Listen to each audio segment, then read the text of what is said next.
Today, I'm gonna talk about all my different Leica cameras, all my different Leica lenses, why I chose this setup, how I use it for all my different styles of photography. So as a professional photographer working across different genres, my gear collection is as diverse as my assignments are. I enjoy mixing up my kit from time to time. I've done these episodes in the past. This kit's quite different than the kit I used last time I did this, although a few things always stay the same. So this is my entire Leica kit. I do use other cameras for different things. I'll talk about that a little bit later, but this is my editorial kit, my documentary projects kit, my everyday shooting kit, and my street photography kit. Today's episode is brought to you by my friends over at Wotancraft, the creators of the best camera bags I've ever used in my life. And trust me, I'm a total bag dork. For me, a bag needs to blend style and functionality. It should be discreet, modular, high quality, and just plain awesome. And Wotancraft checks all those boxes for me, so check them out. Check out their new bags. Got a new backpack I'm about to review.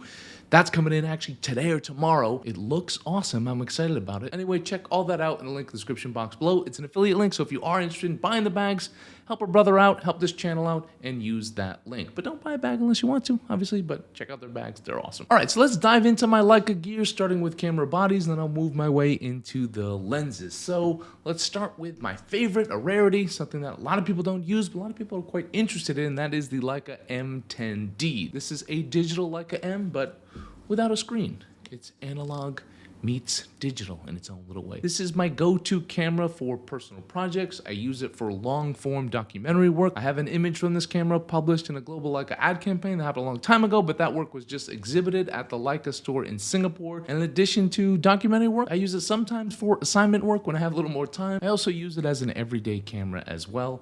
Very expensive everyday camera, but I like it. But that's also changed out a new everyday camera lineup, which I'll talk about later. So why buy such an expensive camera with no screen? Well, like for me, I did a whole episode on the M10D and why it really changed me as a photographer. It made me more present. I think it does. It forces me into habits that I want to be forced into. Makes me slow down, something I value deeply. But yeah, it's not for everyone. People ask me all the time, like, oh, should I get an M10D?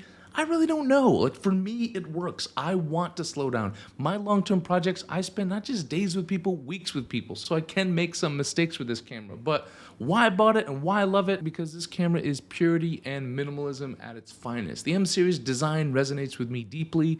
There's just something about it that vibes with me and my style, and I just like not having a screen. It's a weird thing.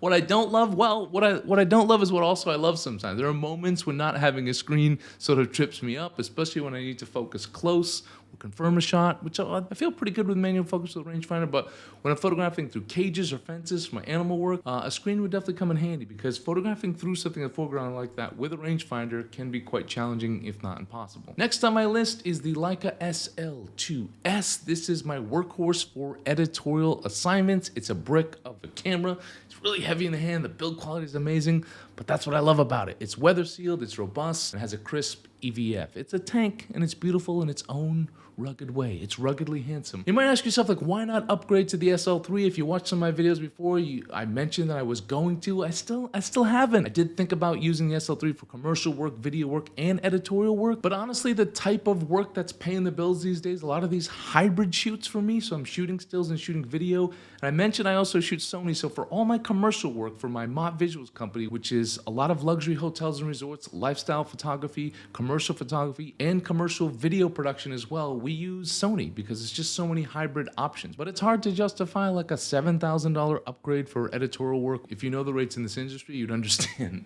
But I still love this SL2S for everything, and I can still use this for some commercial work. Moving on to this little guy here, something I picked up recently. This is the Leica Deluxe 8. I bought it. I paid full price for it. I did a whole bunch of reviews on it, and people said like, oh, you're just doing an ad for them. I'm not. Didn't ask me to. I wanted to buy this camera. I was interested in it. I paid full price. I wanted to do a review about it, and I did. And I'm doing more, and I'm talking more about it because I like it so far. This camera is perfect for traveling light, but still being prepared as a pro. It's somewhat pocketable. It does have that zoom, so once it zooms out, it's not quite pocketable. It's amazing for everyday use, and it's easy to toss in your everyday carry bag. I also take it on commercial shoots. I was just on a big shoot in Japan, and I would have loved to have this. Not as a camera I'd use on a commercial shoot, but for scouting days, a little zoom on it. It'd be nice to take this around, take some pictures, show the client, look at it later, get some ideas myself, and it's just quite easy. As you walk around scouting days, like there's not a lot of time to look at things. You're looking, you're moving, you're looking, you're talking, and it could show a creative director, show my client some of the pictures, this is perfect for that. Yes, a phone could work as well, but this gives me that range of the 24-70, has a little more professional look than a phone. In a pinch, it's a reliable backup camera. I can take it on assignment. I mean, if I took the SL2S on a shoot, or if I did a personal project and I just took my M10D, just in case something went wrong, this is easy, doesn't take up a lot of real estate, doesn't take up a lot of weight,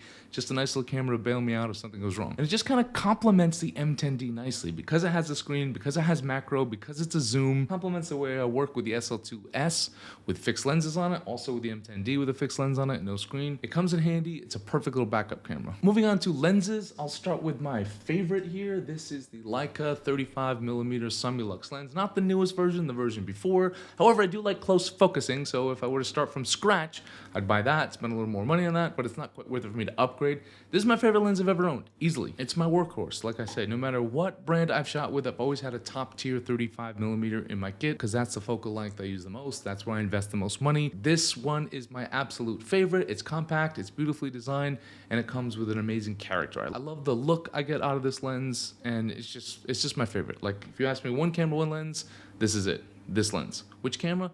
M10D, I would say, but definitely this lens.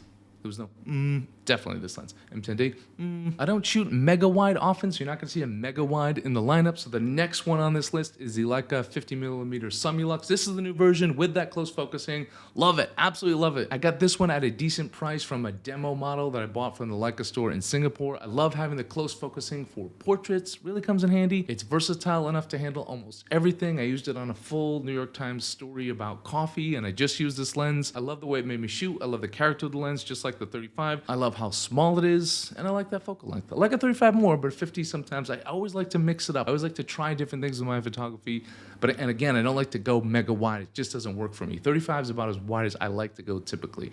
Love this 50, definitely worth the price for me. Next on my list is the Leica 100mm R macro Apo lens. This is an R lens, so you've got to buy the little mount there. I found a steal on this lens at the classic store in Wetzlar when I was visiting there for the SL3 launch. Gave me a friendly price, let's say. I bought it for macro shots, sure, but not like, I don't do a lot of typical macro stuff, bugs and product and things like that, but sometimes details. So if I'm working on assignment or animal stories, when I detail of an eye, a claw, a paw, what else rhymes with that? Nothing I can think of.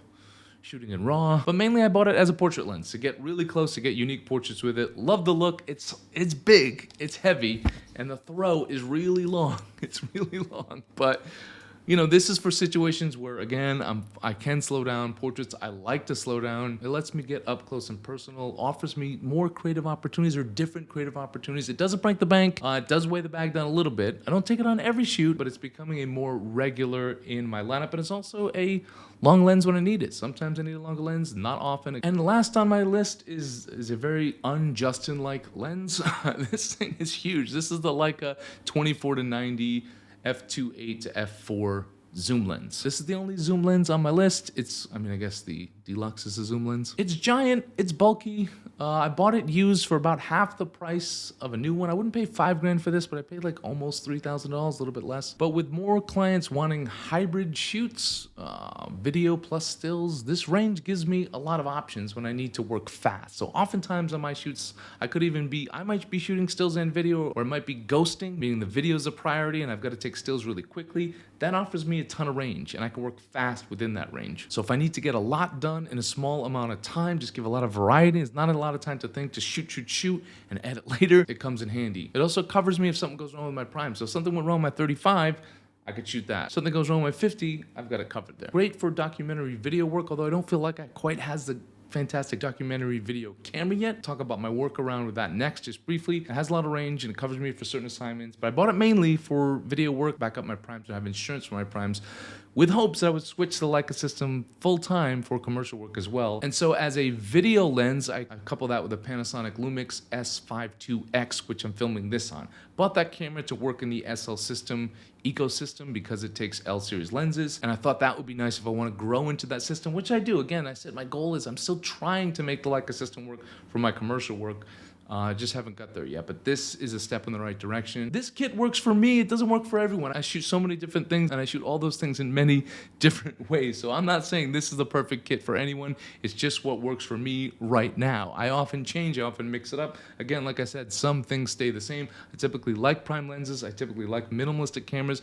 I shoot with Leica because I like the design and I can justify the cost. Anyway, that's it for today. Don't forget to check out my online store at askmott.com. I've got my blog on there where I talk about different lenses, different kits, give you photography advice. Don't forget to check out my membership for this channel. It comes with a lot of perks and it really does help support this channel. It's $4.99 a month. So it's just like we met up, you bought me a cup of coffee, and you get all this great content. You get early release content, bonus content, answer your questions in the comment section first. I'm going to start offering discounts to my online store. I've got a few slots left in my workshop this December in Northern Vietnam. All that you can check out at askmott.com. Thank you guys for tuning in. Don't forget to like, share, and subscribe, and don't forget to have a wonderful day.